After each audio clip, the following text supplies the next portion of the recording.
Morning everyone. Change in demand, change दो तरीके से हुआ था डिमांड में। पहला चेंज को क्या कहा था हमने, मूवमेंट। सेकंड को क्या कहा था, शिफ्ट। तो मूवमेंट क्या था, जब प्राइस की वजह से हमारी डिमांड में या तो हमारी डिमांड बढ़ जाती है, हमारी डिमांड घट जाती है। किसकी वजह से, प्राइस की वजह से।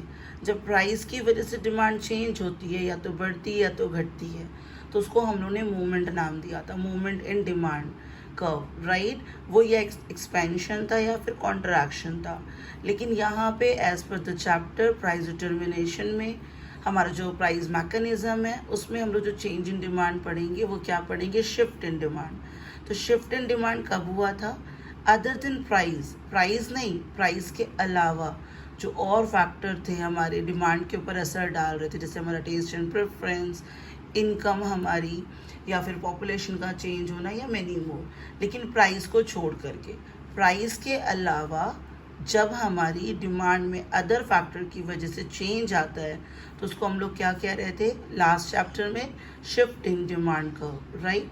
तो शिफ्ट के केस में या तो demand that is quantity demanded है तो इंक्रीज होती है, या फिर क्वांटिटी डिमांडेड डिक्रीज होती है। पहले मैं आपको इंक्रीज बता दूं, क्योंकि आप इंक्रीज सीख जाओगे तो डिक्रीज ऑटोमेटिक आपको आ जाएगी।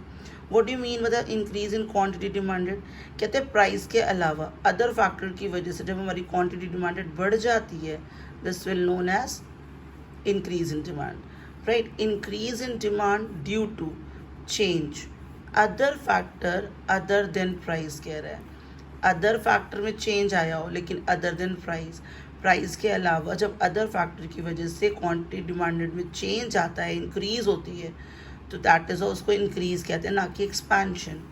और due to change in any other factor कह रहे that were assumed constant under the law of demand. Law of demand किसके रिलेट कर रहा था, सिर्फ प्राइस से रिलेशन है। कहता है ये मान लीजिए, एज्यूम कर लीजिए कि इसमें जो क्या थे, कांस्टेंट थे। कांस्टेंट क्या थे, प्राइस चेंज हो रहा था लॉ ऑफ डिमांड में, लेकिन सारे फैक्टर क्या थे, कांस्टेंट थे। कहते हैं due to change in any other factor, any other factor में चेंज हुआ, लेकिन जो हम एज्यूम कर रहे थे कि कांस्टेंट है। ये लिखने का तरीका है थोड़ा सा बुकिश लैंग्वेजेस में, इसलिए ये भी बता दे रही हूँ।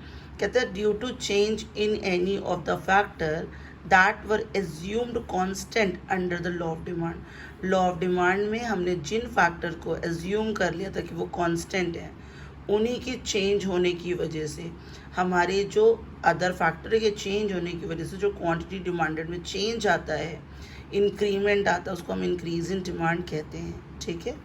कहते हैं an increase in demand, increase तो हो रही है डिमांड, लेकिन assuming no change in supply, supply में कोई चेंज नहीं हो रहा, सप्लाई अपनी जगह पे जहाँ है वहीं है।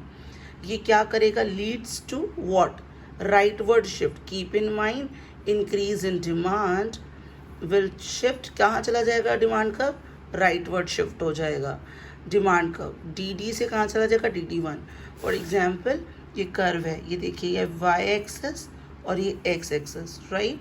हम लोगों ने P और Q, यहाँ पे पहले हमारी डिमांड कर्व बनी हुई थी, हमें पता है डिमांड कर्व डाउनवर्ड आती है, सप्लाई कर्व अपवर्ड जाती है, this is a supply curve, right, upward जाती है।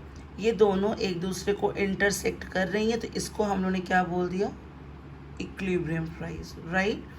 उसके बाद जब हमारे not for the price but the other factor की वजह से डिमांड कर्व क्या हो गई, आगे की ओर शिफ्ट हो गई, बढ़ गई डिमांड, एक्सेस हो गई डिमांड, आगे की ओर शिफ्ट हो गई, तो इसका हम लोगों ने नाम क्या रख दिया, D1 एंड D1। डी से हम कहाँ चले गए, D1 में चले गए, DD से हम कहाँ चले गए, D1 में चले गए, राइट। इसको क्या कहेंगे, इंक्रीज इन डिमांड। अब जब हमारी डिमांड एक्सेस हो गई, यहाँ पे डिमांड बढ़ गई, लेकिन सप्लाई क्या है, कांस्टेंट है, तो कहते हैं इक्विलिब्रियम प्राइस में क्या फ़र्क पड़ा है, या इक्विलिब्रियम क्वांटिटी में क्या फ़र्क पड़ा है। जब यहाँ पे डिमांड हमारी बढ़ गई, तो हमारा इक्विलिब्रियम प्राइस कहाँ, P से कहाँ चला गया, P1, और इक्विलिब्रियम क्वांटिटी कहाँ चली गई, Q से कहाँ चली गई, Q1। इसका मतलब जब हम शिफ्ट हो जाएंगे, इंक्रीज हो जाएगी हमारी डिमांड, लेकिन सप्लाई में कोई चेंज नहीं आएगा, तो हमारी जो इक्विलिब्रियम प्राइस है, इक्विलिब्रियम प्राइस भी हमारा इंक्रीज हो जाएगा, और हमारी इक्विलिब्रियम क्वांटिटी भी इंक्रीज हो जाएगी।